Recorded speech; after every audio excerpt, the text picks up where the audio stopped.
al doctor Daniel Alonso y al doctor Daniel Pulesio. Ya pueden encender sus cámaras, por favor. Muchas gracias. Demasiados Danieles. Demasiados. Bueno, ya vamos a dar inicio. Muy buenos días para todos. Es un gusto estar el día de hoy en compañía de todos ustedes. Les habla Claudia Díaz Granados, directora jurídica de FELABAN, y en nombre de la Federación Latinoamericana de Bancos y su Comité Latinoamericano de Prevención del Lavado de Activos y la Financiación del Terrorismo, COPLAF, me complace darles la bienvenida a nuestro webinar de FELABAN y su Comité COPLAF. A continuación, muy gentilmente quisiera dar paso al licenciado Ramón Alberto González, quien es nuestro presidente del Comité COPLAF y además es director de cumplimiento de Banesco Banco Múltiple en República Dominicana. Licenciado Alberto, quisiera por favor que usted nos hiciera el honor de abrir el webinar y presentar a nuestros conferencistas invitados. Estimado licenciado Alberto, bienvenido. Muchas gracias por acompañarnos. Gracias, Claudia. Como presidente del COPLAF, deseo darle formal bienvenida a todos los participantes, agradecer de su interés y de su tiempo, y también agradecerle el tiempo cedido a estos magníficos conferencistas que tenemos el privilegio la mañana de hoy. Exhortarles a todos los participantes a sacarle el mayor provecho a este espacio y aclarar todas tus dudas, que yo diría son dudas en proceso, porque yo sé que esto es un tema que está naciendo y que va a seguir evolucionando. Sin embargo, tenemos especialistas de primer orden para poder apoyarlo en este proceso. Yo acostumbro en los webinars a tener un tipo de espacio de introducción y de reflexión. En este sentido, lo que quiero es compartir con ustedes una reflexión orientada a cómo debemos reconocer que debemos transformar y repotenciar nuestro sistema de AML a nivel regional y a nivel mundial, ya que el crimen organizado mantiene una ventaja que se ha ampliado significativamente durante la pandemia y con una tendencia creciente en la medida que se van reactivando las economías del mundo. Esto como un efecto rebote natural. Es por esto que urge realizar acciones que potencien la eficacia de nuestros esfuerzos, siendo algunas de las mismas: mayor voluntad y firmeza de los gobiernos en la lucha contra este delito, modernizar de manera integral los marcos legales y normativos, mejorar y agilizar los análisis de inteligencia financiera, aumentar los intercambios de información, innovar y adaptar nuevas tecnologías, aplicación de un real enfoque basado en riesgo, incrementar la transparencia, gestionar riesgos integrales, tradicionales y emergentes, como son los reputacionales, los tecnológicos y el legal, y como último, actualizar nuestro mindset. Yo también creo mucho que para poder afrontar estos retos y poder liderar el cambio que se necesita, hay que estar muy capacitado, muy actualizado en la materia. Y por esto es que tenemos este webinar, lo cual lo hemos hecho con mucho esfuerzo y mucho sacrificio. Y queremos que ustedes puedan cultivar este interés y también ser potenciadores del cambio que se necesita realizar al interno de sus organizaciones y también en su ciclo de influencia. Por eso que no hay tiempo que perder y debemos liderar este cambio, ya que la pandemia esto al igual que la pandemia está cobrando muchas vidas, impactando profundamente las economías y los objetivos de desarrollo sostenible, por lo cual esto hay que tratarlo con mucha firmeza, y por eso que a través del conocimiento de FELABAN y del COPLAF nos interesa en hacer este aporte. Así que sin mayor preámbulo le paso la palabra a nuestro moderador estrella, el señor Daniel Rodríguez Bravo. Gracias por la oportunidad y estamos en sus manos. Muchas gracias, querido Ramón Alberto. Qué gusto tenerte acá y gracias por tomarte el tiempo de tu agenda para estar con nosotros y con estos queridos colegas latinoamericanos que casi alcanzamos los 90 personas. Gracias a la doctora Claudia Granados, que es la vicepresidenta, directora jurídica de FELABAN, que realmente es quien tiene, digamos, la visión para que este tipo de agendas se hagan. Son agendas importantes para todos, porque yo creo que este tipo de espacios, todos estamos tan ocupados en nuestras agendas, en nuestros temas, que no podemos ni dormir los fines de semana, pero le sacamos un tiempo a esto que es importante para todos los que estamos acá, pues estamos interesados en el tema, así que muchas gracias, querida Claudia, por eso. Y yo, acá, alguien escribió en LinkedIn, yo puse como una invitación en LinkedIn y alguien simpáticamente puso un mensaje como, tocaba llamarse Daniel para estar en este panel, y yo les decía que no, está acá Ramón Alberto y Claudia, pero estuvo muy simpático, yo no había caído en cuenta que éramos los tres Danieles, así que yo no sé, Clau, si tú quieres presentar a Daniel Alonso y a Daniel Pulesio. Por supuesto que sí, Daniel, con mucho gusto.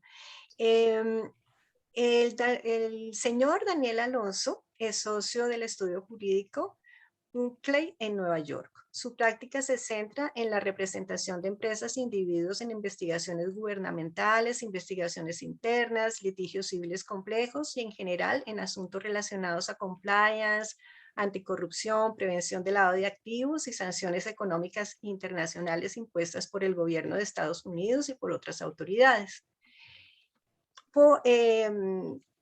¿Te parece si de una vez presento a Daniel Pulesio, quien es socio del estudio jurídico Buckley en Nueva York y se enfoca, entre otras actividades, en representar a clientes ante los Estados Unidos en el Departamento de Justicia, la Comisión de Bolsa y Valores de Estados Unidos, es decir, la SEC, la Oficina de Control de Activos Extranjeros, OFAC, y la Organización Internacional de Policía Criminal, Interpol.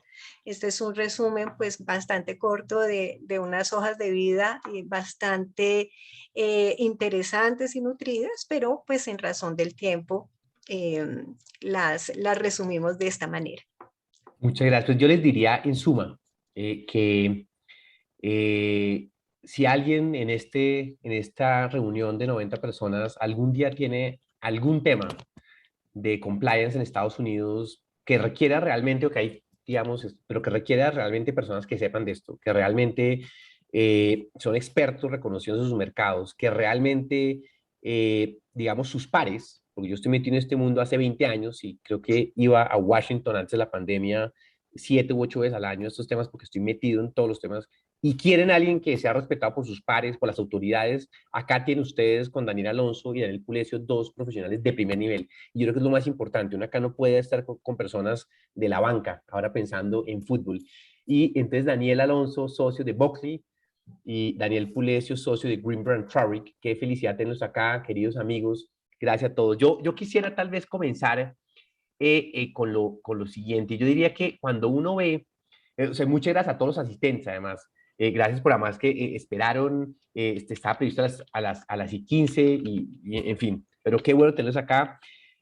Yo quisiera tal vez decir que cuando uno ve el Anti-Money Laundering Act of 2020, que yo lo oigo más como el AMLA 2020, muchos dicen que se convirtió en la ley, digamos, más importante en esta materia en décadas, que, o sea, por cierto, se convirtió en ley el 1 de enero del 2020. Ustedes recordarán cuando el Congreso de los Estados Unidos, no sé cómo decirlo, anuló o echó para abajo o sobrepasó el veto del presidente Donald Trump que había hecho el National Defense Authorization Act. Y en ese momento, cuando fue digamos, esa digamos, anulación, si se quiere, entonces, pues se convirtió en ley del 1 de enero del 2002 del 2020, perdón. Y yo diría que uno cuando ve en la norma, yo presenté hace unas semanas, de hecho, esta norma como un ejemplo ante el Congreso de la República de Colombia, en una audiencia pública que tuve el gusto de que me invitaran, en donde presenté 12 previsiones internacionales muy importantes, whistleblowing. Yo estaba, como algunos de ustedes saben, empujando eso por años y hemos avanzado. El proyecto de ley que está en el Congreso es bastante malo, pero se incluyó acá en FinCEN, digamos, en esta regulación, viendo su efectividad por años en diferentes, digamos, estamentos de Estados Unidos, en diferentes niveles federales, estatales y en diferentes industrias, si se quiere, lo que es un buen sistema de whistleblowing, los efectos que tiene. Entonces trae una parte, digamos, de recompensas, de protecciones, como un sistema, digamos, de whistleblowing espectacular. Trae además un tema que es esta base federal de registro de beneficiarios reales, que es un tema pues, que muchos países están viendo y ahí hay de todos los sabores, colores. Hay listas que son públicas, otras que son limitadas para entidades, digamos, de enforcement, otras son para entidades estatales en general. En fin, entonces trae una norma que, digamos, una lista que es bastante restringida en cuanto a quienes pueden acceder a ella.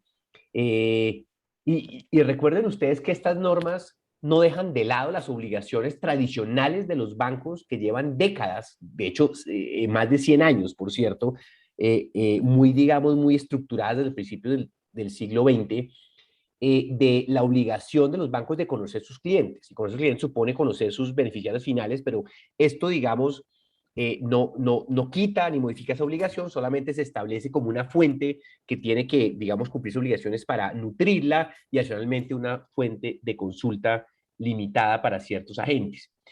Y bueno, digamos que es un tema importante y con eso simplemente quisiera comenzar entonces con mi querido colega y amigo Dan Alonso para que hablemos, por favor, del AMLA 2020. Querido Daniela, adelante. Excelente, muchas gracias Daniel Rodríguez y muchas gracias a Felaban, Claudia, Alberto, muchas gracias por la invitación. Es un honor hablar con ustedes, me encanta discutir estos temas con los bancos latinoamericanos, me gusta discutir todos los temas relacionados con Sudamérica y con Latinoamérica en general. Así que vamos a arrancar a discutir un poco esta ley que mencionó Daniel, la AMWA, del 2020. Voy a compartir la pantalla. Un segundito.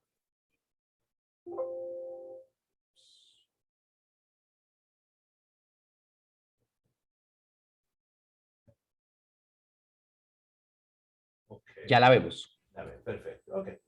Bueno, les voy a dar un poquito de resumen de la ley, pero no mucho, porque lo que me quiero enfocar en una cosa que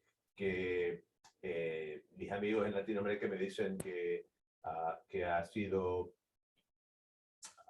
una cosa que les preocupa, que es la habilidad de citar a los archivos y registros de los bancos en los países extranjeros a Estados Unidos. Así que vamos a discutir ese nuevo poder de citación. Pero en general, esta nueva ley realmente es la ley más importante en 20 años de prevención de lavado, desde la ley Patriota, y fue una combinación de muchos esfuerzos legislativos, regulatoria, de todos los partidos políticos. Los dos partidos políticos principales estaban de acuerdo. Es una modernización del régimen lavado. Esperamos que va a aliviar algunos de la cantidad de normas y obligaciones que tienen los bancos para el due diligence y conocer a los clientes. Lo va a hacer un poco más, va a dejar a FinCEN que emita normas para hacerlo menos pesado, pero también tiene algunas disposiciones que son bastante significantes. En general, estos son los puntos importantes para que los bancos sepan y conozcan. Para empezar, va a aumentar la actividad de compliance sin duda. Como mencionó brevemente Daniel Rodríguez, hay un nuevo programa de whistleblower bastante amplio, mucho más amplio que antes, y lo más significante de eso es que ahora, por primera vez, los oficiales de cumplimiento van a poder actuar, van a poder ser denunciantes y posiblemente ser premiados si brindan información que termina en recuperación de dinero. Así que es una cosa bastante, cuando FinCEN realmente arranque ese programa, va a ser una cosa bastante importante y posiblemente grave. También hay nuevas categorías de sanciones y actos prohibidos. Por ejemplo, ahora por primera vez es un delito mentir a una institución financiera y mentirle sobre activos y sobre temas relacionados a KYC. Esa es una cosa muy importante. También establece por primera vez en Estados Unidos esto había sido una crítica de Gafi, establece un registro de beneficiarios efectivos. No vamos a discutir eso en detalle hoy, pero es una cosa bastante significante para Estados Unidos. No va a ser público, no es un registro público, va a ser mantenido por la Unidad de Información Financiera, FinCEN. También expande la cobertura, ahora son sujetos obligados los que intercambian antigüedades y criptomonedas, y codifica el enfoque basado en riesgo que todos conocemos bien. Pero lo principal que quiero discutir hoy es esto último, que expande de forma bastante importante el poder para citar a los bancos no estadounidenses que están completamente fuera de los Estados Unidos. Así que antes de comentarles cuál es el poder actual del gobierno de Estados Unidos, les voy a comentar rápidamente cuál era la situación anterior y que todavía se mantiene ahora hasta que se establezca la reglamentación y las normas de la nueva ley. Lo que existía antes y lo que sigue existiendo ahora es que hay dos formas de obtener evidencia en el extranjero. Una es voluntaria, entre agencias de aplicación penal, cooperación simplemente policial, esa es una cosa voluntaria, y también hay las solicitudes de Egmont, que es entre de WIF a WIF, o sea, la WIAF de Colombia, por ejemplo, WIF de otros países, y FinCEN, ellos comparten información entre ellos, entre las unidades de información financiera, y eso es una cosa voluntaria e informal. No se puede usar, ninguna de las cosas se puede usar como evidencia, pero son muy útiles para investigaciones. También habían disposiciones obligatorias. Para empezar, el Departamento de Justicia, que es el Ministerio Público de Estados Unidos y el órgano más importante de investigación penal, puede emitir unas citaciones especiales con permiso que se llaman Bank of Nova Scotia subpoenas, y eso es cuando un banco extranjero tiene una sucursal en Estados Unidos y se le da la citación, se le presenta la citación al banco, a la sucursal, para archivos que existen en el país de la casa matriz. Y esa es una cosa controversial, pero los tribunales de Estados Unidos han aceptado y han enforzado estas citaciones, a pesar de que el banco estaría violando la ley nacional de la casa matriz. Así que ese es un tema bastante importante hasta ahora y es controversial. A Estados Unidos no le gusta hacer esto porque siempre es una lucha. Segundo, Perdón, Dan, sí, ¿te puedo interrumpir un poco mientras que hablas? sí. Mira, ahí tal vez en el tema de voluntarias es un tema que estamos viendo mucho desde los países extranjeros y non-US. Y es que es importante entender que todo esto no tiene un impacto en la legislación interna en materia de protección de datos. En otras palabras, las entidades financieras de Centroamérica, Suramérica y de todo el continente, cuando voluntariamente tengan por sus bancos corresponsales, que es muy común y muy fluida las relaciones, etcétera, tienen que tener en cuenta que todas las normas de protección de datos locales siguen aplicando. Y nadie podría decir, por ejemplo, que es que como está cumpliendo, digamos, con una colaboración efectiva en el marco de una relación contractual con su banco corresponsal, entonces se pasa por encima de eso. Eso es un poco el tema. Y lo otro, lo que pasa un poco en los llamados los Long Arm Statutes de Estados Unidos, que dan algunos extranjeros, podemos estar en desacuerdo en que a Estados Unidos no le gustan, porque vemos que le encantan y lo hemos vivido acá, somos varias personas que hemos lidiado con los FATCAs y con los etcéteras, que son de verdad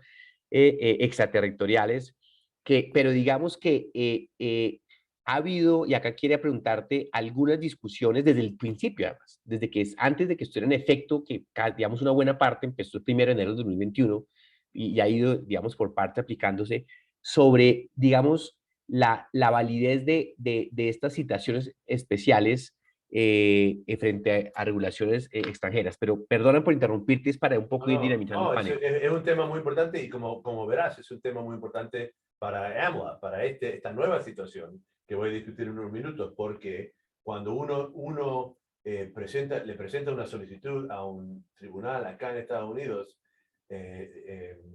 con una objeción a esta situación, diciendo que no, si yo presento y entrego estos archivos, voy a estar violando la ley nacional de mi país. Eso, la ley específicamente dice que eso no sería una objeción válida. Así que estamos presenta una posible lucha, pero vamos a discutir eso en unos minutos. Les quería simplemente comentar lo que era la situación, o lo que es la situación ahora. Eso de long arm statutes que dices, Daniel, ese es un concepto que no se aplica tanto porque estamos hablando en Bank of Nova Scotia, estamos hablando de sucursales que están en Estados Unidos, así que están dentro del estado, dentro del distrito, se les puede presentar la citación. Así que, bueno, la tercera forma obligatoria era la citación de la ley patriota. Y esto es lo que la nueva ley amplia. La situación antes era, si es un banco extranjero, no tiene presencia en Estados Unidos y quiere girar y transferir dólares, obviamente tiene que tener una relación, una cuenta corresponsal en un banco en Estados Unidos, pongámosle Citibank. Y tienen la relación con Citibank. Y bajo la ley patriota, o sea, hace 20 años, la ley ha sido que el secretario del Tesoro o el Attorney General, el Procurador General, tienen el poder de citar a un banco que tenga relación corresponsal con Citibank, por ejemplo, para obligarlos a presentar los archivos de la cuenta corresponsal, de los giros, la cuenta Nostro, de los giros que van y que vienen, y esencialmente eso, los mensajes. Pero más que eso, no se podía hacer bajo la ley anterior de Patriot Act. Esto es lo que estuve diciendo recién, solo se aplica a los registros relacionados con las cuentas corresponsales bajo la Patriot Act de 2001. Lo que es clave en esta ley es que las citaciones de Patriot Act que ya existían, siguen existiendo, pero ahora se ha ampliado el poder y la jurisdicción. La idea es ahora no solamente está limitado a los archivos relacionados a la cuenta corresponsal, sino a cualquier archivo que tenga ese banco en el país no estadounidense. O sea, al apenas tener una cuenta corresponsal, uno se queda obligado, teóricamente, cuando se presenten estas situaciones, a entregar archivos cualquiera. Imagínense, obviamente, lo grave que esto puede ser. Si uno es un banco suizo que gira dólares, teóricamente el gobierno de los Estados Unidos podría presentar esta citación y obligar a ese banco que presente los archivos secretos dentro del país, a pesar de que violaría la ley de Suiza. Así que, como ven, esta es una cosa muy grave, como voy a discutir en unos minutos, implica relaciones internacionales, así que hay algunos frenos que el gobierno de Estados Unidos le va a poner a la ley seguro. Pero la ley... Perdóname. Sí.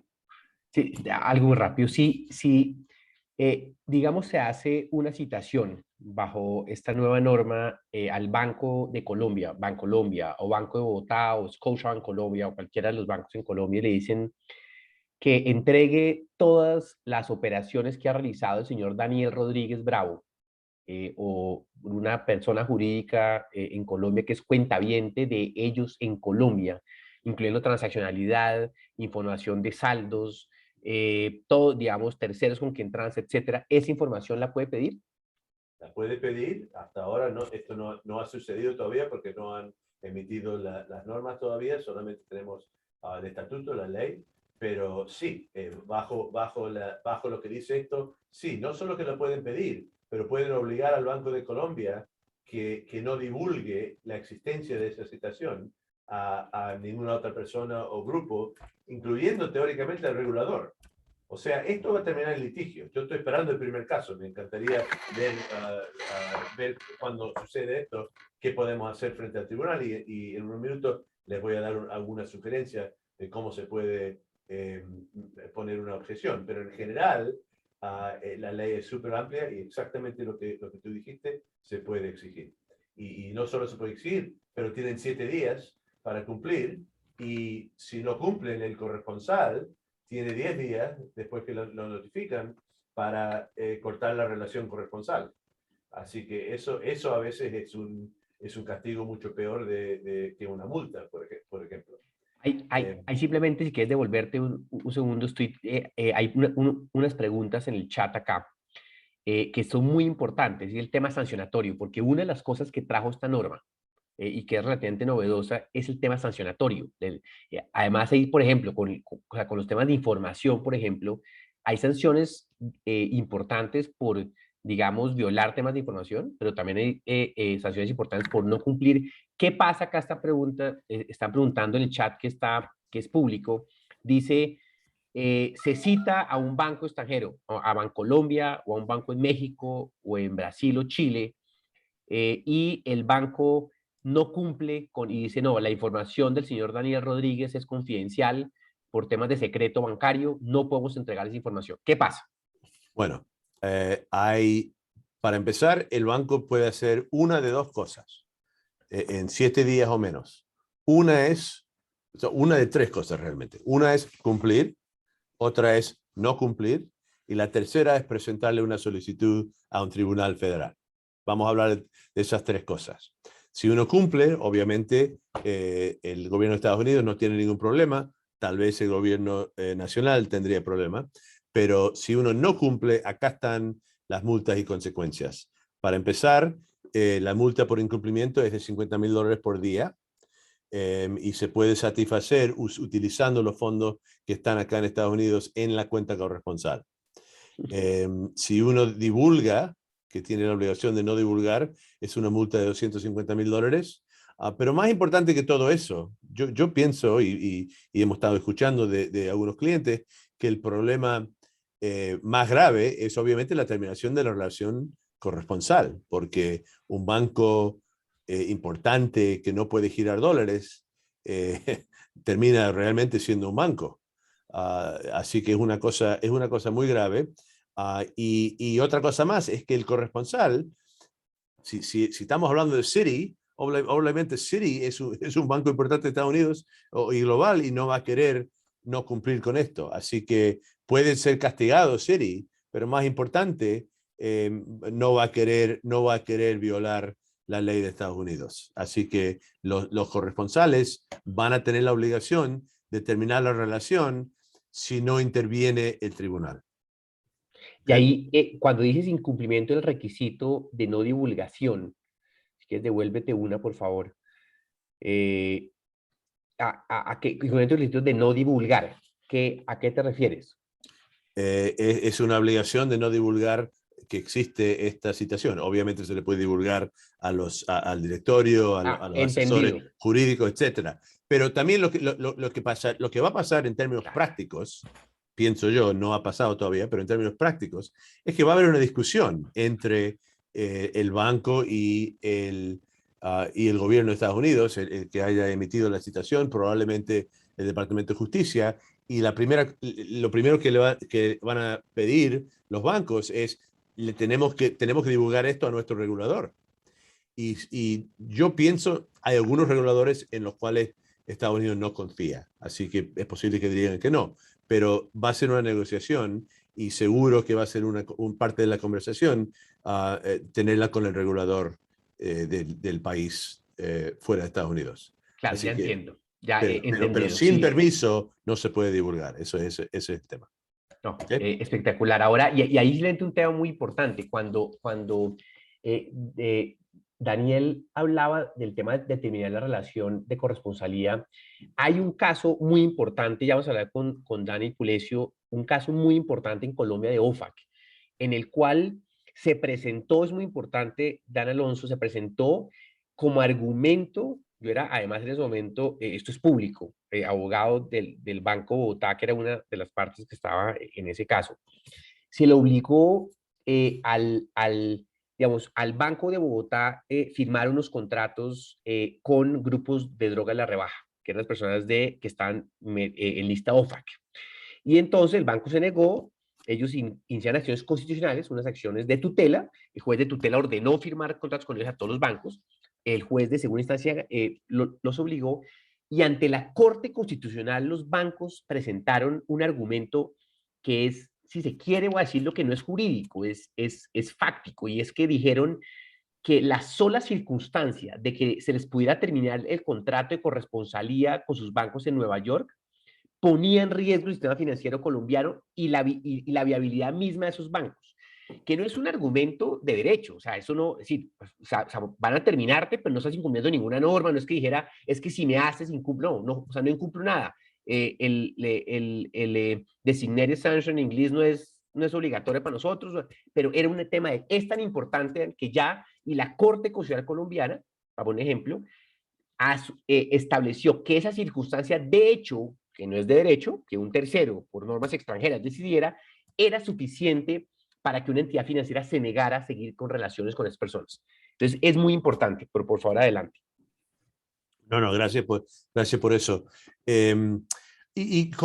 Como todo que sucede en términos de litigios, hay una negociación informal, no siempre es tan rígido. Vi que han preguntado a la gente sobre los 7 días, que son días naturales, y eso es un plazo muy corto, pero siempre se puede extender ese plazo con conversaciones informales entre abogados y entre las autoridades. No es una cosa es una cosa completamente normal. Decir, necesitamos otras 2 semanas, necesitamos otro mes, y también se puede, si dicen que no, se puede presentar una solicitud al tribunal, y eso hace parar el reloj, digamos. O sea, mientras se está litigando el caso, esos plazos se acaban, no siguen andando. Así que en general lo que es importante saber es que los corresponsales, Citibank en nuestro ejemplo, está obligado a mantener registros de los propietarios oficiales del banco extranjero, también de los beneficiarios efectivos del banco extranjero, pero también, muy importante, un agente del banco para aceptar el servicio de procesos y citaciones. Así que si el banco está siguiendo sus obligaciones, va a haber un agente del banco extranjero que puede aceptar la citación. Así que ni siquiera hay que utilizar ningún proceso internacional para entregarle la citación al banco. Se hace simplemente a través del agente, y si no hay agente, es probable que los reguladores acá tomen la posición que Citibank está violando sus propias obligaciones. Así que es una cosa bastante grave. Yo creo que hay algunos argumentos que se pueden hacer, no los vamos a discutir hoy, pero es posible que no se han adaptado estas normas a la nueva ley todavía, así que vamos a ver qué hacen, pero como todo, en general han pensado de todo acá. O sea, hay un agente acá, se le puede entregar, se le puede dar servicio de proceso a la gente, y eso empieza esta obligación. Una pregunta muy rápida, Dana, ahí si te puedes devolver un poco de nuevo. Es que devuelve eso. Digamos que lo que quiere decir esto es que cuando Bancolombia o Scotia Bancolombia o Itaú o Banco Bogotá tienen una cuenta corresponsal con Bank of America en Nueva York, Bank of America en Nueva York va a tener dentro de sus registros, va a saber quiénes son los cuentavientes, los titulares de cuentas o cuentavientes, titulares de cuentas corrientes y de ahorros y de productos del Banco de Bogotá. No, solamente al banco. O sea, esto es solamente para la cuenta corresponsal. ¿Ok? Esto solamente dile Bancolombia tiene que tener la identidad de los propietarios oficiales y también de los beneficiarios efectivos del banco extranjero, pero solo del banco, no de todas las cuentas del banco. Claro, y esto es muy importante, es porque el impacto no va a ser muy importante en algunos países, en muchos de los países latinoamericanos no va a ser importante, en el sentido que el tema de beneficiarios finales de las entidades financieras son de las cosas más transparentes de muchos años, pero en otros países sí. En otros países sí, y estoy pensando en un par de países de Sudamérica y algunos de Centroamérica en donde va a ser muy importante esto. Pero una cosa, no sé si quedó claro, Daniel, esto ya existe. Esto ya es una regulación. Sí, no. No, tienes razón, pero digo, no tiene un impacto, digamos, importante en la mayoría de bancos, digamos, de buena parte de los países de Latinoamérica, no tiene ninguna porque, o sea, digamos, no los afecta. Adelante. Claro, y como ves acá en la norma, yo seleccioné la parte de la gente de servicio y proceso, pero también está la parte de los dueños y solo se aplica a los que no cotizan. O sea, los que cotizan ya es transparente eso. Pero si es un banco que no cotiza, ahí sí hay que mantener registro sobre quiénes son los dueños oficiales. ¿Ok? Bueno, lo que acabo de comentar es una cosa, como ven, de preocupación. O sea, si uno es un banco extranjero, no quiere simplemente darle los archivos de los clientes secretos al gobierno de Estados Unidos y los clientes quieren saber que el banco va a mantener la privacidad de datos. Como dije, va a ser muy interesante ver cuáles son las normas que emiten y qué pasará cuando empiezan a presentar solicitudes de los bancos a los tribunales federales. En general, yo pienso que eventualmente los bancos van a exigir que se cumplan estas citaciones sean cumplidas, pero van a haber temas en litigación que vamos a ver y enseguida les voy a dar una sugerencia. Pero tengo 2 puntos semi-optimistas. El primero es, todo esto implica los temas, las relaciones internacionales.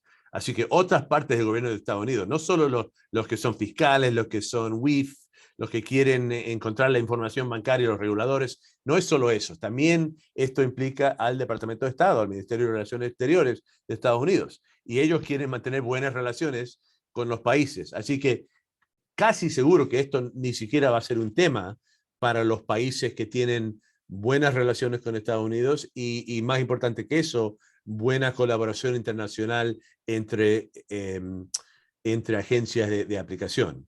Así que esto va a ser tal vez un problema más grave para algunos países que son menos colaborativos con Estados Unidos que los que son más.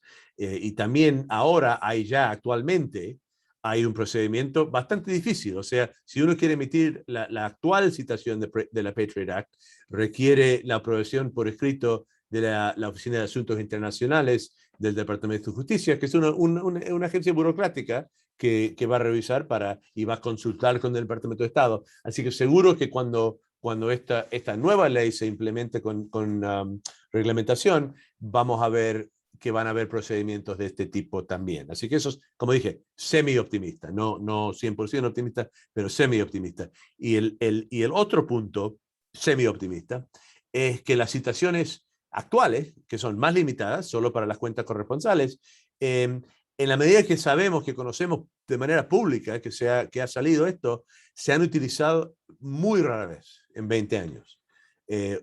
Tienen jurisdicción limitada, así que tal vez sea por esa razón que se han utilizado tan rara vez. Esta tentación no sé si va a ser demasiada para que la resistan los fiscales. Ya han habido 2 o 3 charlas públicas que han dado los del Departamento de Justicia, a donde han dicho que es una herramienta que están pensando utilizar cuando sea disponible. Así que, pero de todo modo, esto no ha sido una epidemia de citaciones bajo de la ley patriota. Así que esos son 2 puntos semi-optimistas. Lo que será clave cuando salgan las políticas del Ministerio Público, Department of Justice, del Departamento de Tesoro, que también tiene ese poder, y van a tener que consultar con el Department of State, Ministerio de Relaciones Exteriores. Eso va a ser súper importante. Así que cuando salgan, estas son muestras, no son las políticas en serio. Cuando salgan, va a ser una cosa súper importante. Bueno, ahora, cuando llegue la citación, acuérdense que dije, se puede responder, se puede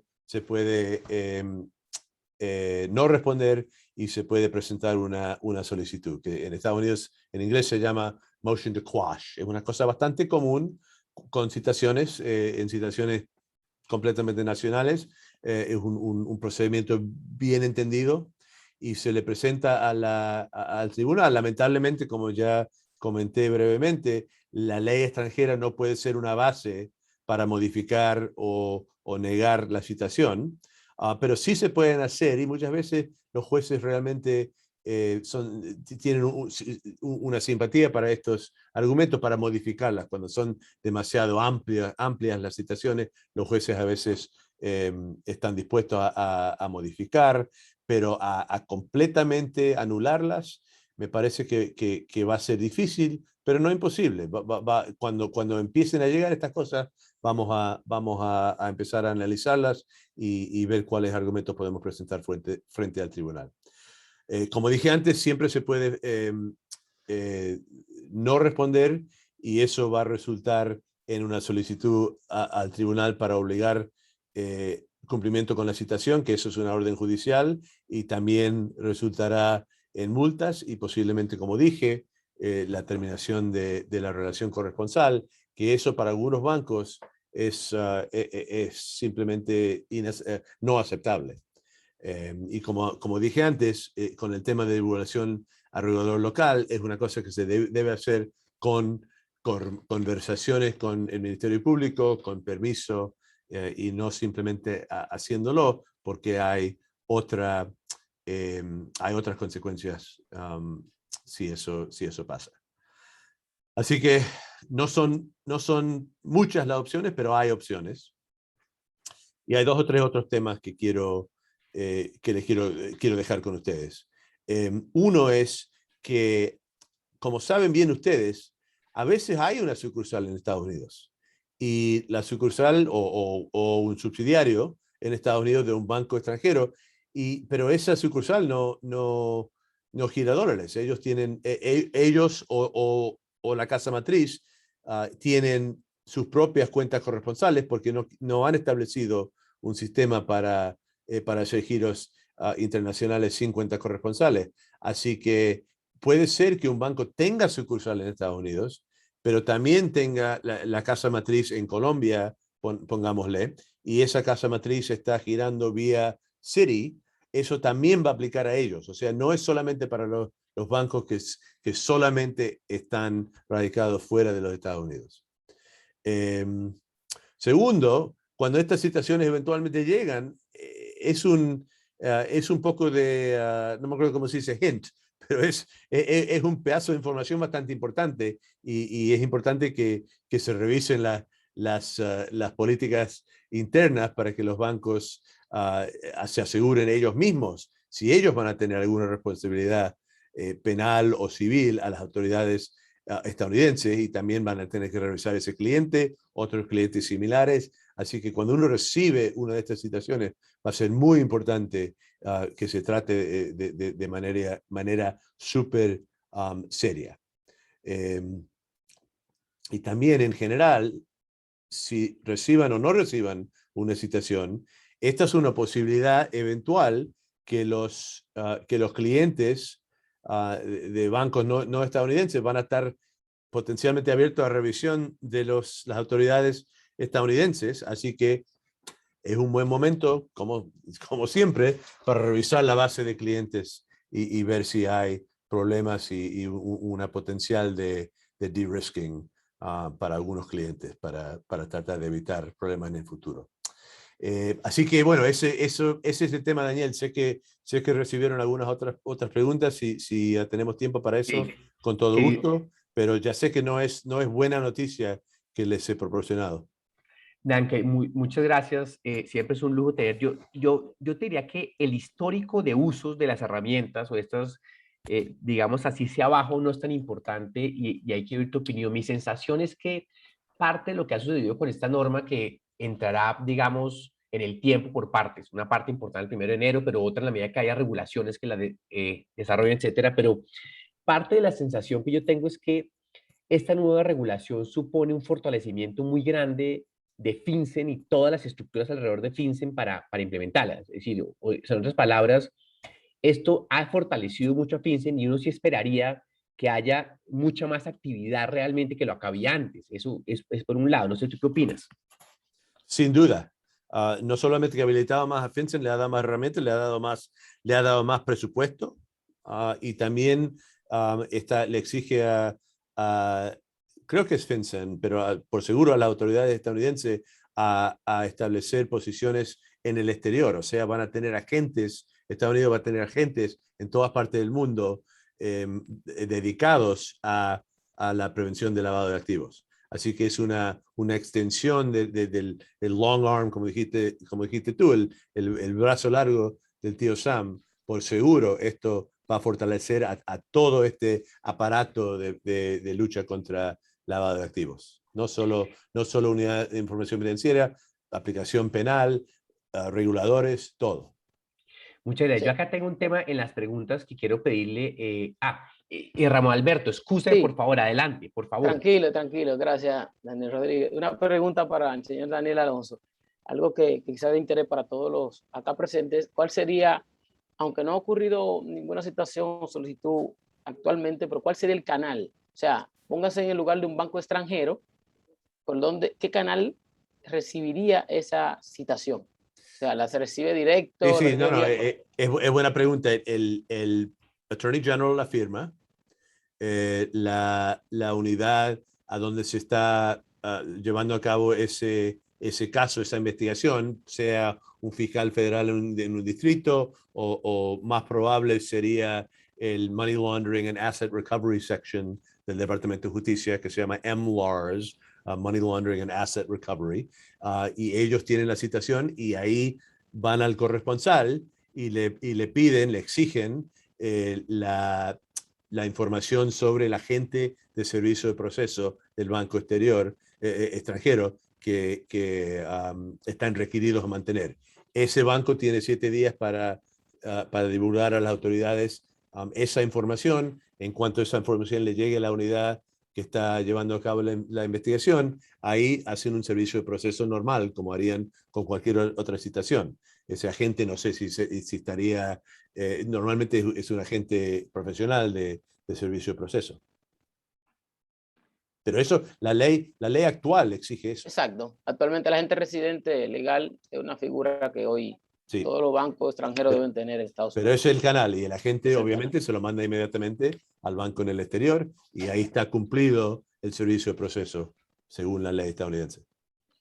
Yo tenía otro comentario que era de la mano de lo que comentó el señor Daniel Rodríguez y también Alonso, la tendencia a que esto sea mucho más dinámico, muy alta, porque como parte de los objetivos de prioridad nacional del gobierno Biden, se establecen varios delitos como la corrupción, el fraude, el financiamiento, y este brazo va a permitir que ellos tengan mayor injerencia para poder tener un impacto en esa prioridad nacional que ellos acaban de decir, y más si tiene un efecto como lo que buscan de reducir la inmigración ilegal. Como una de las causantes de generación de inmigración es la corrupción en los países en el extranjero, por lo cual yo creo que sí va a ser muy, muy dinámico y hay que generar como un conocimiento ágil para poder atenderla. Es un punto importante que esto no es una cosa aislada, es parte de una política general de Estados Unidos y es una política importante de Biden combatir la corrupción en el exterior y no solamente combatir la corrupción de empresas estadounidenses, pero cambiar lo que hacen los funcionarios de gobierno en otros países. De tratar de erradicar la corrupción en otros países es parte de la política de los Estados Unidos. Era política de Obama eso. Trump no la negó, pero no la anuló, pero nunca dijo nada de eso. Pero ahora Biden ha dicho también lo mismo y mucho más. Y ahora antes de Navidad vamos a recibir un informe de 200 agencias que están juntando a presentar sus propias políticas de anticorrupción y coordinar con FinCEN absolutamente es parte de eso. Esto es en parte una herramienta de anticorrupción, lo que estamos diciendo ahora. Gracias. Dan, muchas gracias a los dos, pero uno de los temas con los cuales nos hemos enfrentado en los países del mundo, eso es todo, esto pasó igual en Europa antes del Common Reporting System, cuando estuvo el FATCA, nos pasó a todo el mundo, y es enfrentarnos con estas normas del brazo largo, en donde acá una de las preguntas que nos hacen es, mire, nosotros dice, ¿qué pasa si eso viola las normas nacionales de escrito bancario? Otros acá están diciendo, ¿qué pasa si se hace cuando no hay permiso para divulgar? Y simplemente un comentario rápido desde la óptica nuestra. cuando nos hemos enfrentado a esto, que ustedes lo recordarán que fue impresionante el impacto, tal vez, esto ha pasado ya muchos años, pero cuando salió FATCA, todos preguntamos qué vamos a hacer, y hay como unas soluciones que yo creo que el mercado mismo nos ha llevado a eso. Y es que esto, pues, el long arm es obligatorio, de hecho, termina siendo obligatorio por estas vías, porque las entidades financieras no pueden darse el lujo de no cumplir. Y no es solamente la entidad financiera, Daniel, pero el regulador extranjero va a respaldar eso. El regulador no quiere que un banco importante de El Salvador o de Colombia, donde sea, no pueda girar dólares. Así que ese regulador va a tener que hacer algo para, si no pueden convencerlo al juez federal acá en Estados Unidos a anular la situación, van a tener que hacer algo porque no pueden cortar con la habilidad de girar dólares. No es Totalmente. posible. Hay siempre, y esto lo hemos vivido, pero en carne propia, Ramón Alberto, todos los banqueros de Colombia y todos como los reguladores son conscientes de estas normas y dicen, mire, nos toca adoptarnos y ayudar al mercado. Eso es lo que pasa, eso siempre pasa. Pero acá lo que pasó, ¿qué pasó? Primero, hay siempre los países, las entidades financieras tienen normas para prevenir los delitos. Entonces se ha tratado de marcar esto con las regulaciones del regulador, como en ese marco legal se dan instrucciones para dar información cuando se requiere. Entonces ya tiene una fuente. Segundo, nos tocó con estas normas de FATCA, de CRS, todo, nos tocó establecer unas normas que eran contractuales con los clientes, empezar a meter autorizaciones de los clientes, que si me refiero a autoridad, eso nos tocó a todos hace muchos años y lo seguimos haciendo. Entonces yo creo que por estas vías hoy en día, y acá para mi querida la doctora Carolina Castellano, que le mando un abrazo gigante, y a ese banco tan espectacular que le tenemos tanto cariño, sobre el tema, ya dice, si no hay permiso para divulgar, entonces no puede solicitar autorización al tribunal. Lo cierto es que yo siento, y acá hay más de 100 banqueros, que realmente hoy en día la regulación, tanto legal como de segundo nivel, en general, las entidades financieras tienen mucho poder hoy en día para entregar este tipo de información sin entrar a violar normas de secreto. Claro, hay muchas restricciones. Uno se pregunta, oye, el secreto profesional es un tema, perdón, el bancario es muy sensible. Dan, entonces, acá nos dice Carolina, esto dice, si no hay permiso para divulgar, entonces no podrá solicitarse la autorización al tribunal local para solicitar autorización. Realmente esto no funciona en la práctica. Nuestros tribunales son demasiado lentos para que en estos días que se tienen, pues digamos, uno tenga una autorización. Por eso casi siempre vamos a ir al tribunal acá en Estados Unidos y le vamos a decir que tenemos varias objeciones, queremos presentar una solicitud, queremos extender el plazo y también se le puede pedir, no lo dice la ley específicamente, pero yo no tendría ningún inconveniente en decirle al juez, podemos llegar a un acuerdo acá, pero no si no podemos divulgarle al regulador local. Así que le pedimos a su señoría que emita una orden que exige o que permite que el banco le divulgue al regulador. Y seguro que eso va a pasar. Y en experiencia, además les digo, porque lo puedo dar de primera mano, que lo he vivido, existe una gran confianza de las autoridades de Estados Unidos con el regulador financiero colombiano, gran confianza, es decir, hay confianza de su respetabilidad, de su seriedad, y eso sucede en la mayoría de países latinoamericanos. Y eso va a ser clave. Sé que tenemos a 8 o 10 países que están asistiendo hoy. Cada uno debería hablar con su regulador, considerar cuál es la relación entre ellos y Estados Unidos, cuál es la relación entre la UIF de ellos y Estados Unidos y FinCEN. Y eso va a ser muy importante porque la más confianza que tenga Estados Unidos, lo menos que esto va a ser un problema, pienso yo. Dan, una pregunta que nos hacemos todos los latinoamericanos cada vez que sale un long arm statute de Estados Unidos. ¿Esto va en doble vía? Es decir, mañana esto le permite a los bancos, a la entidad colombiana o a la UAF en Brasil o México, la UIAF en Colombia, decirle a los bancos, pídale a su corresponsal información. Y todo tiene que ver con el poder, mi amigo. Así que sí, el power. Depende cuánto quieren girar, los Estados Unidos quieren girar la moneda nacional de Latinoamérica, ¿no? Entonces no hay, eso es lo que termina pasando. Esto no es un tema que nos pasó de nuevo con todas las normas que hemos hablado, no hay típicamente un tema de bilateralidad, es excelente. Pero bueno, sí, Daniel, yo creo que hay una pregunta interesante que va orientada a cómo se relaciona esta normativa con la lista Angel. Todos sabemos que esta es una lista recientemente publicada No sé si tiene alguna correlación directa, Daniel. No te escuché. Acá hay una pregunta referente a que si esta modificación de la ley AMLO tiene una relación con la lista Angel. No conozco. Ok.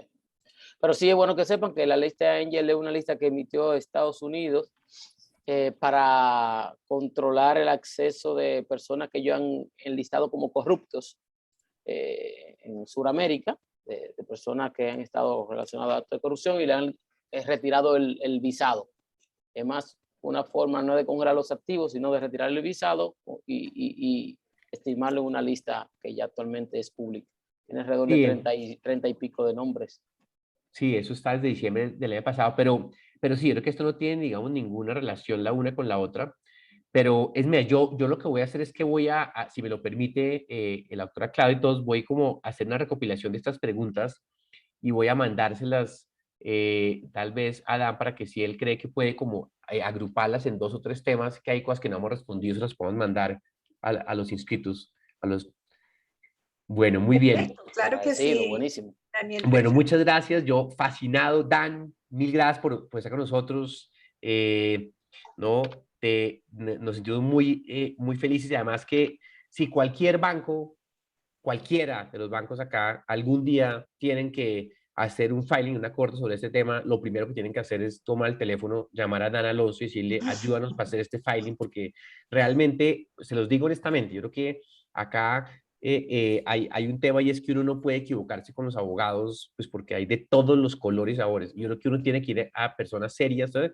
Y Dan Alonso es una persona que ha dado muestra en grande de lo que son sus capacidades profesionales y además éticas. Así que felices, Dan, de tenerte. Muchas gracias. Muchas gracias a ustedes. Muchas gracias. Muy agradecidos de tenerte en nuestro webinar. Entonces pasamos, mis queridos amigos, con mi amigo Daniel Pulecio, el otro Daniel, los Danieles. Dani Pulecio es un abogado de Estados Unidos y colombiano, ya lo presentó Clau espectacularmente. Con Daniel hemos trabajado además juntos en temas que tienen que ver con, digamos, relacionados con, de hecho, blanqueo de capitales o lavado de activos. Lo hemos hecho en casos particulares que tienen que ver incluso con criptoactivos. Así que, querido Dani, qué bueno tenerte acá. Gracias por esto. Yo diría que tal vez una cosa que es importante es que una de las agencias más poderosas del mundo realmente es OFAC, que es tal vez el Office of Financial Assets Control del US Treasury. Y es realmente ese organismo que hace cumplir las sanciones de Estados Unidos, lo que se llama el US Sanctions, que a todos nos da pavor cada vez que hay lo que tenga que ver con US Sanctions. Es un tema grave o es un tema que hay que tenerlo con cuidado. Y yo creo que es la principal forma en que OFAC ejerce, pues digamos, su poder es monitoreando la actividad comercial e internacional y además enjuiciando y multando a instituciones financieras que determinan que han infringido la política de Estados Unidos. Dan, es un tema que es de todo el interés para las 100 personas. Estamos acá sentados. Bienvenido y the floor is yours, mi querido amigo. Excelente, Daniel, mil gracias por la invitación y muchas gracias a Ramón, Claudia de Felabán. Me da muchísimo gusto poder hablar con ustedes. Yo soy abogado latinoamericano y español de entrenamiento y trabajo en Estados Unidos desde hace ya varios años y actualmente dirigiendo la práctica de litigios de América Latina de Greenberg, de mi despacho. Entonces, este tipo de temas que son temas de investigación o litigio transfronterizo relacionados con América Latina son como nuestro pan de cada día. Y Ramón, solo si me permites para contestar la última pregunta que hiciste sobre la interacción entre lista Engel y este tipo de supinas nuevos bajo la ley de lavado de dinero del 2020. Yo te diría que el enfoque primordial de Estados Unidos en América Latina, yo diría que lo dividen como en 4, ¿no? Es uno el Triángulo Norte, y es ahí donde viene lista Engel, y yo creo que usando este tipo de herramientas van a ser muy activos en su enforcement de bancos en el Triángulo Norte, porque lo que los reguladores americanos quieren, y lo hemos visto en discusiones con ellos, tanto generales de policy como específicas por casos en particular, lo que ellos quieren es que los bancos de Centroamérica perfeccionen y mejoren sus políticas de KYC y el tipo de transacciones que están mandando y que están yendo a través de los bancos americanos. Entonces yo creo que de los primeros subpoenas que vamos a estar viendo van a ser pidiendo información de bancos en Centroamérica y primordialmente en Triángulo Norte. Y luego las otras áreas típicas de enfoque de Estados Unidos son Brasil y México por su tamaño y su importancia comercial. Y yo diría como el resto, ¿no? Digamos, siempre hay un enfoque en el resto, pero creo que ahí es donde están ubicadas las intenciones de Estados Unidos. Entonces, pero con esa introducción quisiera solamente desplegar un pequeño PowerPoint que preparamos. Lo vamos a hacer acá. Ahí lo pueden ver. Sí, sí, sí. Perfecto. El objetivo de lo que quería discutir hoy con todos ustedes es cómo un caso de sanciones Si o quieres, qué de... pena, Daniel, si quieres, por Sí, favor, lo colocas como presentación lo conozco aquí arriba o... en ver ver Aquí lo pantalla vamos a hacer. completa, Full screen mode. ¿Ahí mejor? full screen. Listo, perfecto, muchas Excelente, gracias. Vale, muy bien. gracias. Gracias. Lo que quería hablar con todos hoy es cuando un caso de violación de sanciones OFAC o de algún tipo de infracción del régimen normativo de sanciones de Estados Unidos se puede convertir en un problema penal para un banco internacional, lo cual viene pasando con más y más frecuencia, y a medida que el régimen de sanciones de Estados Unidos se sigue amplificando, va a ocurrir con más frecuencia. Para el contexto de todos, como lo saben, Estados Unidos tiene varias leyes que le dan el poder de imponer sanciones económicas, ya sea en contra de países o ya sea en contra de personas naturales o jurídicas de derecho privado. Pero en general son leyes que le dan el poder de emitir sanciones. Esas leyes que le dan el poder de emitir sanciones, hay otras, pero en lo general son las dos que están aquí al principio de la presentación: el International Emergency Economic Powers y el Trading with the Enemy Act. Y estas son, por ejemplo, las dos leyes que le dan el poder regulatorio a la rama ejecutiva de Estados Unidos, presidente y departamento del Tesoro, para emitir sanciones, ya sea sanciones a nivel país, tipo Cuba, tipo Venezuela, tipo Irán, tipo Corea del Norte, o sanciones específicas en contra de personas naturales, ya sea de derecho privado, pero ya sean jurídicas o individuos. Y esas son, por ejemplo, pues, las sanciones bajo la ley Kingpin o las sanciones Magnitsky de personas que están sospechadas de haber incurrido en actos de corrupción o en actos de violación de derechos humanos. Estados Unidos ha sido muy agresivo con el uso de sanciones económicas desde más o menos después de 9/11. Incrementaron su uso intensamente. Lo que la sanción económica hace, como ustedes saben, es congelar todos los activos de la persona o compañía o país sancionado que se encuentren en Estados Unidos o en poder de una persona americana. Entonces, básicamente, propiedades en Estados Unidos o cuentas bancarias con bancos americanos quedan congelados por la sanción. Y segundo, le prohíbe a cualquier persona tener relaciones comerciales o hacer cualquier tipo de transacción con la parte sancionada o con el país sancionado. Entonces, básicamente, aísla de la comunidad financiera y empresarial internacional a esa parte que está sancionada. Esas son las dos consecuencias grandes de las sanciones de los Estados Unidos. Obviamente, pues en América Latina creo que se vive muy de cerca las sanciones específicamente que emite OFAC, y como le llamamos en algunos países la lista Clinton, que son estas personas que terminan, o compañías que terminan incluidas en esa lista y básicamente hacen imposible que cualquier banco o cualquier compañía en la región vuelvan a hacer operaciones con esa parte sancionada. Eso es, digamos, en general el régimen de sanciones, y ahora vamos a hablar por qué es relevante eso, pero en Estados Unidos los reguladores y los practicantes distinguen entre sanciones primarias y sanciones secundarias. Las sanciones primarias son las sanciones que se pueden imponer en contra de personas americanas. Esencialmente decirle a un banco americano no vuelva a hacer negocios con Irán. Esa es una sanción primaria porque es una parte bajo el control regulatorio de Estados Unidos. Pero hay otras que son sanciones secundarias, que son sanciones en contra de personas que no tienen nexo con los Estados Unidos, que yo creo lo que es importante acá. Y básicamente las sanciones secundarias, lo que han resultado en la práctica es, número uno, en investigaciones civiles o / administrativas de OFAC, donde investiga directamente a una compañía en un país extranjero o a un banco en un país extranjero y le impone una multa por haber violado la ley de sanciones que normalmente sería aplicable solo a un americano, pero le aplica esa ley bajo la sanción secundaria a una persona extranjera y le impone una sanción. Eso no ha sido tan común en América Latina. Yo lo he visto ocurrir eso más con bancos y compañías en Europa y en el Medio Oriente.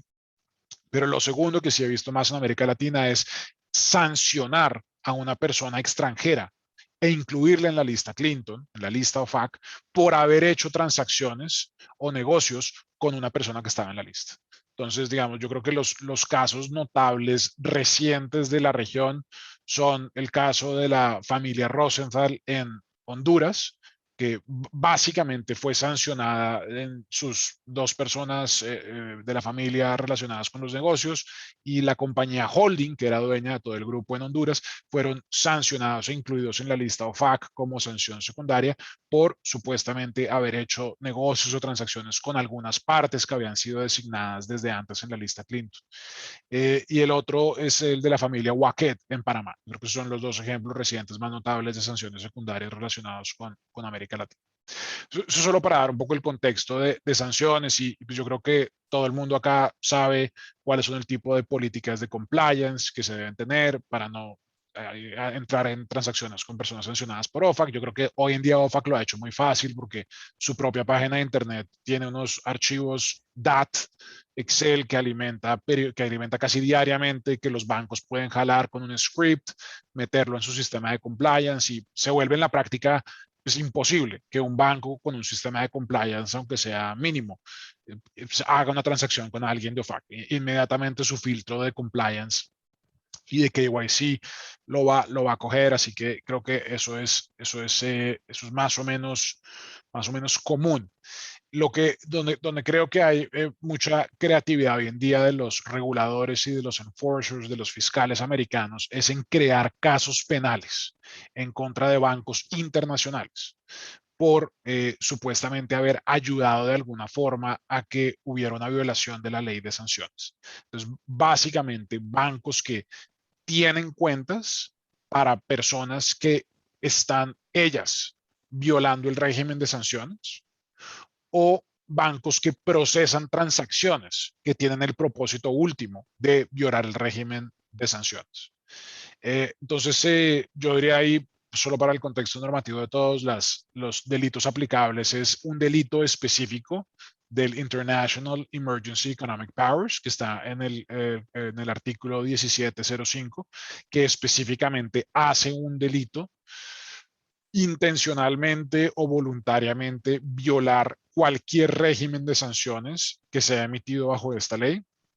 Por ejemplo, el régimen de sanciones de Nicaragua, el régimen de sanciones de Irán, el régimen de sanciones de Venezuela.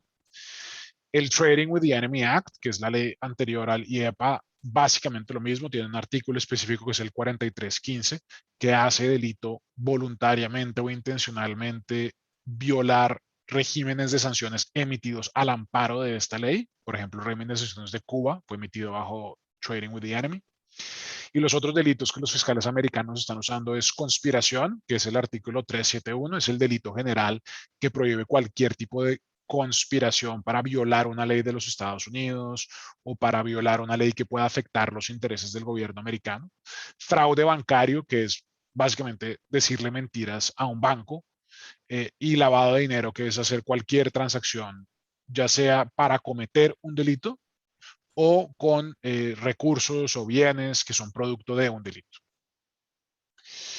Querido Daniel, Sí, sí. Perdóname, te interrumpo acá, que es algo importante. ¿Por qué no le pido a los asistentes que levanten la mano aquellos asistentes en cuyos países las entidades financieras, por normas locales, no podrían terminar un contrato bancario, digamos, una relación con un cliente por estar en lista OFAC, o no podrían, digamos, negarse a hacerlo? En otras palabras, si hay un cliente que se acerca al banco que está en lista OFAC, el señor Wackett, mañana se aparece en cualquiera de sus oficinas y dice, quiero abrir una cuenta con ustedes. La pregunta es, ¿ustedes pueden negarse a abrir esa cuenta o están obligados a abrirla por algún tema constitucional, etcétera? Alce la mano el que no podría negarse, o sea, el que tendría que abrir una cuenta al señor Wackett. No veo ninguna mano levantada. Ese debate, querido Daniel, en algunos países está resuelto, como lo mencioné en la conferencia antes de Dan Alonso, está resuelto por nuestro máximo tribunal constitucional, en Colombia y en otros países. Pero una pregunta que te quiero hacer a ti en cuanto a, digamos, las sanciones. Supongamos que, digamos, parecería bastante claro que... Daniel, qué pena, ahí hay una mano levantada del señor Osvaldo Pastor. ¿De qué país? Que nos pueda escribir, por favor, ahí por por el interno de qué país. Bueno, pero entonces muchas gracias, voy a continuar.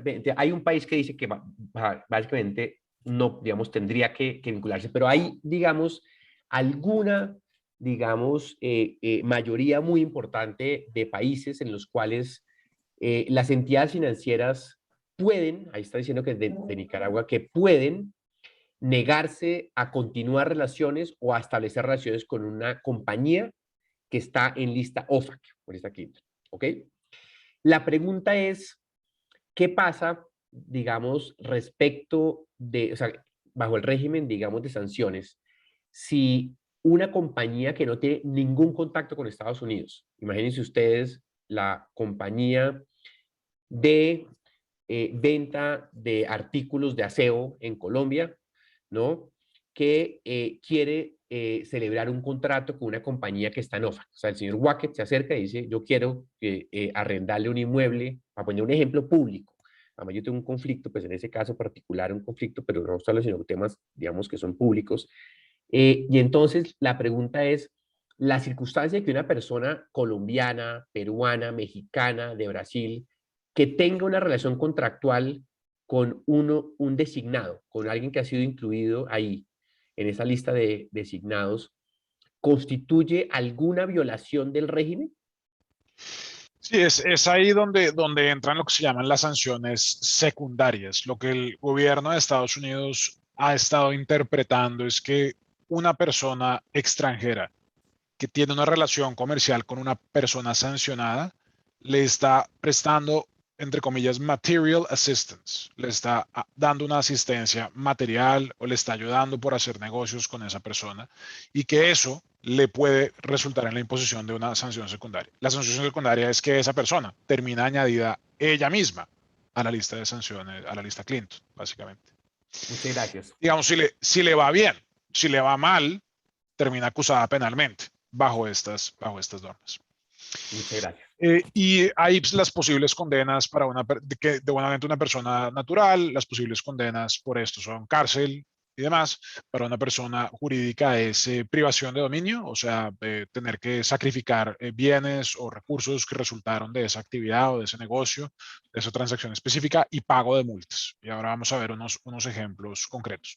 Las consecuencias colaterales son las que hemos estado hablando, que es básicamente resultar en una investigación de OFAC o en una sanción de OFAC o en una sanción 311 de FinCEN, que es una prohibición de poder volver a transar con dólares en el mercado internacional.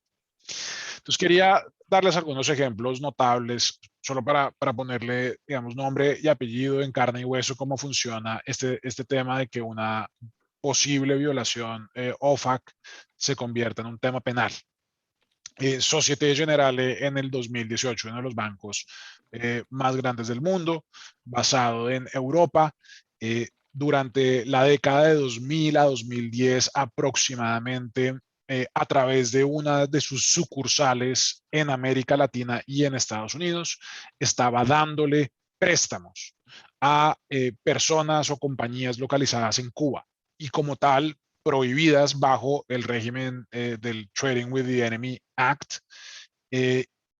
Estados Unidos inicia una investigación por posibles violaciones de OFAC. De nuevo, estos temas surgen de una forma en que no es tan obvia. No es que Société Générale en su matriz tuviera cuentas abiertas para cubanos, sino que subsidiarias indirectas estaban dando préstamos a compañías que tenían intereses en Cuba y donde ese dinero estaba resultando para financiar a negocios privados cubanos. Bueno, hasta el punto de que en Cuba puede haber algo privado, pero digo, para financiar negocios en Cuba.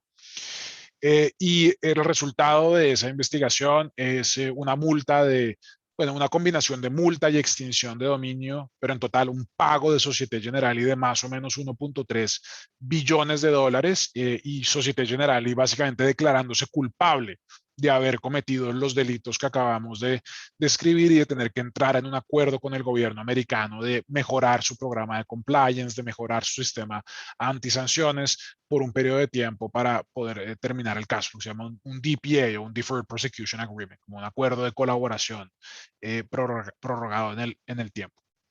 Segundo ejemplo, Standard Chartered, otro de los bancos más grandes del mundo. Un año después, 2019, investigado por el gobierno de Estados Unidos por violar IEPA, que es la otra ley marco general para emisión de sanciones, este caso con Irán. Mismo fact pattern, mismos hechos. Subsidiarias estaban dando préstamos o abriendo cuentas para personas cuyos beneficiarios últimos estaban asociadas con Irán o tenían negocios con Irán o intereses en Irán o estaban usando esas compañías para hacer negocios en Irán, que como ustedes saben está sometido en régimen total de sanciones. Básicamente nadie que tenga relación con Estados Unidos puede hacer ningún negocio con Irán, salvo algunas excepciones específicas. Y esto resulta en una combinación de multas y forfeiture, extinción de dominio para Standard Chartered en el 2019 por 700 millones y también una declaración de culpabilidad bajo estas leyes y un acuerdo negociado para seguir cooperando y mejorar su programa de compliance.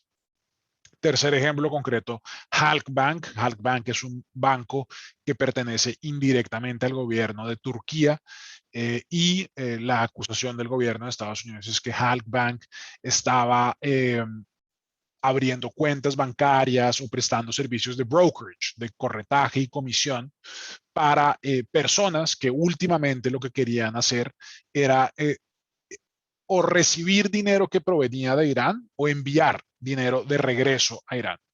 Básicamente lo que usaban era oro, ¿no? Compra y venta de oro y el resultado del dinero de esa compra y venta de oro iba de regreso a Irán. Irán usaba esos recursos para comprar todo lo que no puede comprar por estar aislado del mercado internacional. Y en este caso, Halkbank, pues a diferencia de Société Générale y Standard Chartered, no se declara culpable, no decide hacer un programa de compliance, sino que se defiende. Y Halkbank es uno de los pocos bancos que ha aceptado un indictment y está litigando directamente con el gobierno de los Estados Unidos para tratar de desechar ese indictment, o sino para ir a juicio. De nuevo, con la misma teoría de que sus servicios fueran usados indirectamente para operaciones que pueden violar el régimen de sanciones de Irán. Lo que yo quisiera resaltar en esos tres, antes de pasar al ejemplo latinoamericano más directo, que es el caso de la familia Rosenthal, es que estos tres casos, yo creo que nadie podría decir, y yo creo que tampoco ni siquiera lo hace el gobierno americano, que las compañías, las personas jurídicas como tal hubieran estado actuando voluntariamente. Esto es lo que yo llamaría casos de willful blindness. Lo que realmente Estados Unidos dice es que estas compañías tenían las herramientas o han debido hacer lo posible para darse cuenta que estas transacciones podían terminar siendo utilizadas para violar regímenes de sanciones de los Estados Unidos y no se dieron cuenta. Han debido hacer más. Es como una especie de falta de obligación de medio más que de resultados, si lo ponemos en términos latinos. Y es por eso que estos bancos han terminado en problemas. No hay tanto un tema de que el banco, la junta directiva, el chairman hubieran dicho vamos a hacer esta operación, sino que el banco ha debido hacer más y es por eso que Estados Unidos decide irse en contra de ellos. Yo diría que el riesgo más importante hoy en día para para los bancos en América Latina está pues, con Venezuela. Creo que indudablemente ahí está el área de riesgo, está en hacer transacciones para personas o para compañías que tienen negocios en Venezuela y especialmente negocios con el gobierno venezolano. Lo hemos visto ya en la práctica, compañías en México, compañías en Colombia, que tienen, y bancos también, que tienen negocios con o que abren líneas de créditos para o que tienen cuentas bancarias para grandes conglomerados de ingeniería o grandes conglomerados de prestación de servicio o de logística que tienen negocios con el gobierno venezolano. Hemos empezado a ver intereses de investigadores en los Estados Unidos y de law enforcement agencies por ir detrás de esas personas que están haciendo negocios completamente legales, completamente permitidos. Nadie ahí está en OFAC, pero lo que percibe Estados Unidos es que en prestar servicios bancarios o en hacer otro tipo de negocios con compañías que de alguna forma están alimentando el régimen de Maduro o están haciendo transacciones que facilitan que el régimen de Maduro siga existiendo y que PDVSA pueda seguir operando y demás, que eso es estar prestando asistencia material y que eso es estar facilitando el régimen. Entonces yo diría que obviamente pues yo no he visto que haya tanta relación de compañías de Corea del Norte. Hoy en día Cuba está muy aislado, o Irán con América Latina, creo que ahí no está el área de riesgo. Yo creo que el área de riesgo está con Venezuela y con conglomerados de compañías o incluso con compañías o personas de mediano nivel que tengan negocios o que tengan intereses en o que su fortuna de alguna forma esté asociada con Venezuela. Obviamente todo lo que hoy en día tiene que ver con Venezuela es equivocado, por favor entiéndanme eso, pero en la visión de los fiscales y de los reguladores americanos, todo lo que tenga que ver con Venezuela les genera un ámbito natural de sospecha y están muy interesados en saber qué es lo que está ocurriendo en Venezuela, con qué funcionarios públicos tienen relación en Venezuela y qué tipo de negocios están haciendo con empresas del gobierno venezolano. Yo diría que ahí está, digamos, un área de riesgo principal y el otro área de riesgo está en el Triángulo Norte, al punto de Ramón. Yo creo que el segundo área de riesgo está precisamente en que haya transacciones con gobiernos o grupos de compañías que hoy en día en Centroamérica, Estados Unidos percibe como evil. Así es como Estados Unidos está viéndolo. Nosotros estamos en la mitad de todos esos casos. Obviamente tenemos una posición pública y muy seria respecto a ese tema, pero Estados Unidos así es como está viendo a algunos de los presidentes de la región, así es como está viendo a muchos de los magistrados y altos funcionarios judiciales de la región, y así es como está viendo a algunos de los grupos empresariales grandes de la región. Lastimosamente, eso va a hacer que Estados Unidos tenga un ojo vigilante grande en compañías o en bancos que tienen grandes operaciones o que dan líneas de crédito o que tienen cuentas para grupos económicos poderosos o para ese tipo de gobiernos. Definitivamente van a estar en el radar de Estados Unidos. El último ejemplo práctico que les quería dar, porque yo creo que es algo que muchos han tenido que conocer o con lo que tuvieron que lidiar, es la acusación criminal en contra de Jaime y Yanni Rosenthal de Honduras. Y ahí yo lo quería traer a colación no solamente porque obviamente la presentación se trata más que todo de las consecuencias para los bancos, las entidades financieras, las personas jurídicas, por estar involucrados en cualquier tipo de transacción que Estados Unidos pueda ver como violación de sanciones. Pero en este caso Estados Unidos se fue en contra de los principales del banco. Y obviamente hay muchos bancos en la región que son o publicly traded, públicamente transados en bolsa o que tienen una atomización accionaria importante y esto es difícil, pero yo diría, en mi opinión, la mayoría de los bancos de América Latina siguen siendo controlados closely por grupos familiares o por ciertos grupos empresariales. Entonces, creo que hay un riesgo adicional, no solo para la persona jurídica, sino para los principales del banco, de por la misma razón de willful omission o willful blindness o no supuestamente haber hecho lo suficiente, terminar ellos o ellas mismas en lo individual sujetos a una acción criminal de los Estados Unidos. Solo para terminar, antes de pasar a preguntas, efectos prácticos de estos. obvios. En el momento en que haya cualquier tipo de transacción que ustedes crean que pueda tocar el régimen de sanciones, de nuevo, no es abrirle una cuenta a alguien en OFAC, sino cualquier tipo de transacción que, por ejemplo, pudiera ser visualizada como una compañía que quiere recursos o financiamiento para hacer negocios en Venezuela o para hacer negocios en Nicaragua o para hacer negocios con los gobiernos de Nicaragua y del Triángulo Norte, a quien hoy Estados Unidos percibe en una mala luz. En ese momento, inmediatamente hacer una investigación independiente. Los protocolos para una investigación están más que decantados hoy en día. No puede ser, digamos, el área normal. Tiene que ser una investigación independiente del Comité de Investigaciones y Auditoría del Board of Directors, que separadamente contrata un despacho de abogados y seguramente una firma de auditoría forense para examinar la transacción preocupante. Si hay que tomar algún tipo de medida de remediación bajo las políticas internas del banco o bajo la ley local, tomar esas medidas de remediación y luego analizar si hay alguna obligación de self-report, de ir a la autoridad y contarle esa transacción preocupante, contarle qué se investigó, contarle qué se encontró, contarle qué esfuerzos de remediación se hicieron para corregir esa situación. Y eso puede ser un self-report tanto al regulador local, pero importantemente ante los Estados Unidos, porque realmente el problema grande se vuelve que Estados Unidos toma un interés en esa transacción o en ese banco. Entonces, pues quería mantener la presentación relativamente corta y abrir la mayor cantidad de preguntas que se pueda. Muchas gracias, mi querido Daniel.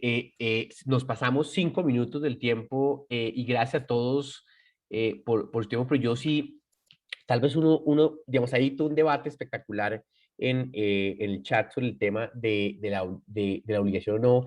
Y acá tal vez para advertir es que en Colombia, por ejemplo, para todos mis colegas colombianos que están acá, en Colombia no es que un banco pueda negarse simplemente porque, digamos, automáticamente a no abrir cuenta. Lo que pasa es que después del análisis de riesgo, que es el que se exige por la Corte, típicamente cualquier designado en OFAC es razonable no tener ninguna relación con él. O sea, no es un tema automático. Entonces, pues habrá que ver caso por caso, pero el 100% de los casos que yo conozco se ha decidido terminar relaciones o negarse.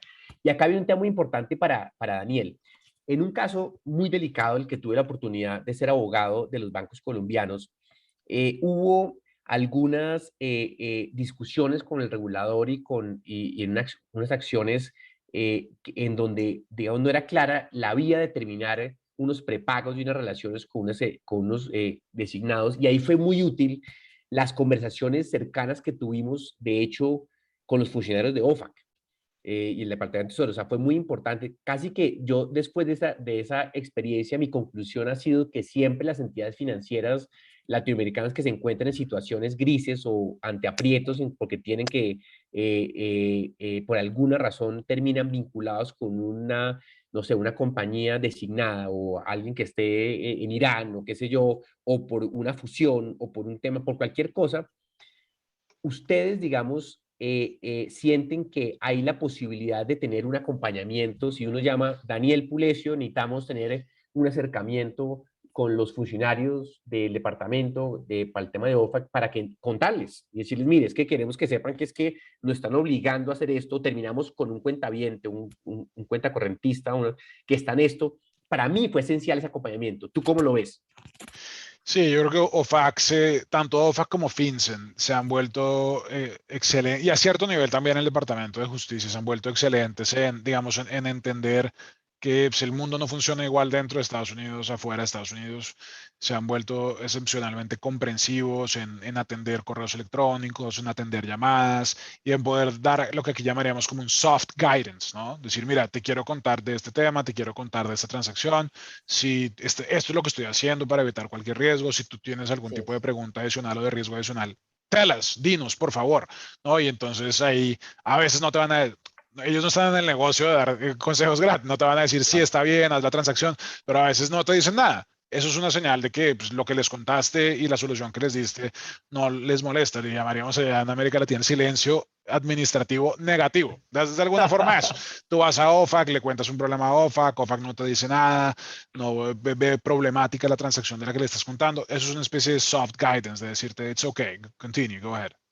Perfecto. Sí, en este caso además compartimos las decisiones, les quiero contar, las compartimos las decisiones mismas, compartimos las resoluciones de las entidades y fue muy útil mantener informado a OFAC de qué estaba pasando un poco para mitigar riesgo.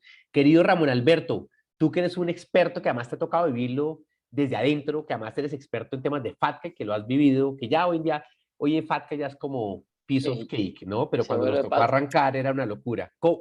¿Qué quieres preguntarle a nuestro invitado, Daniel Pulesio? Bueno, a grandes rasgos, agradecer de entrada a Daniel, muy claro todo lo expuesto y los nuevos riesgos que se siguen haciendo mucho más visible y marcado, dado la dinámica que tiene OFA de manera particular. Querido Daniel Rodríguez, más que una pregunta, yo quería ir dando como unas conclusiones muy puntuales de cara al impacto. Ya sí hago con un pequeño resumen de los dos temas que hemos abordado hoy, donde ya los oficiales de cumplimiento de cara a un ejercicio de planificación, donde todos los que estamos acá, me imagino que estamos en una ruta de planificación 2022-2023 y que estas informaciones van a ayudar mucho a hacer ese fine tuning del plan operativo, de tener los niveles de presupuestos asociados. Entonces, a grandes rasgos, los impactos que yo anticipo o que se concluye de acá es que hay una reactivación del famoso de-risking que lo habíamos parqueado y que ya estaba un poco medio frío. Sin embargo, con la niveles de prioridad que le está dando Estados Unidos a este tema, entonces activa el de-risking tradicional o el de product o limitar ciertas transacciones, es importante. El incremento de riesgo país, hay una tendencia a que el riesgo país en Latinoamérica aumente por los mismos efectos de que si algunos bancos internacionales prefieren salir de los países, eso va a generar un efecto, y un efecto que es percibido también por las evaluaciones de Gafi. Cuando Gafi pase a los países a evaluar, va a sentir esa exclusión como un elemento de incremento en el riesgo. Genera un riesgo sistémico, como lo mencionaron anteriormente, de sostenibilidad financiera, y eso tiene un impacto directo en el comercio exterior, y eso tiene un impacto directo en la dinámica económica de un país, lo cual termina afectando a todos sus ciudadanos en la medida que eso lo genere. Incremento de los costos operacionales. Acá lo que veo es un incremento de los costos ya de la relación con los corresponsales. A mayor riesgo, mayor costo tendrán mantener esa relación. Sí, y también incremento por todos los temas de los honorarios legales. Fíjense que es una figura que siempre ha existido, la gente residente. Sin embargo, si estas situaciones comienzan a dinamizarse, va a haber un mayor uso de estos servicios que son muy bien representados, pero tienen sus costos importantes. Mayor fiscalización, menor tolerancia por los corresponsales, o sea, ellos van a esperar mayor agilidad en la respuesta, mayor calidad ante cualquier pregunta o cuestionamiento de fondos que crucen por sus sistemas. Mayor riesgo legal y reputacional. Todos sabemos lo importante que es mantener la reputación financiera, dado que nosotros lo que ofrecemos un servicio de confianza. Esto puede tener un impacto en la bancarización o en la inclusión financiera, y eso yo lo veo un poco ahí también quizá contrario a lo que debería ser. A mayor control, el ciudadano los clientes terminarán yéndose a una banca totalmente oscura, donde esas transacciones no van a poder pasar por los radares porque va a ser excluido si se genera esta presión. Mayores niveles de inversión y de cultura. Se necesita mayores niveles de inversión en todo lo que son los sistemas de prevención para poder afinarlo y tenerlo óptimo para todo esto. Hay que anticipar y acelerar todo lo que es el fortalecimiento de los controles de onboarding y de monitoring. Fíjense que todos estos controles tienen que ser automatizados y para que sean efectivos tienen que ser herramientas muy bien calibradas, muy bien fiscalizadas y muy bien evaluadas. Hay que tener unos niveles de sensibilización de los líderes. Esto solo no camina. Esta información tiene que subir al top de las organizaciones, a los tomadores de decisiones y los tomadores de riesgo, para que entiendan hacia dónde va el rumbo de todo este sistema o todo este tema de riesgos emergentes. Por lo cual, si se dan cuenta, hay que mantener altos niveles de comunicación, confianza, cumplimiento y transparencia con los corresponsales y con los reguladores. Esas variables que son muy blandas, cada día se es más importante porque el corresponsal tiene que sentir la seguridad de que cada banco representado tiene programas y tiene el conocimiento adecuado.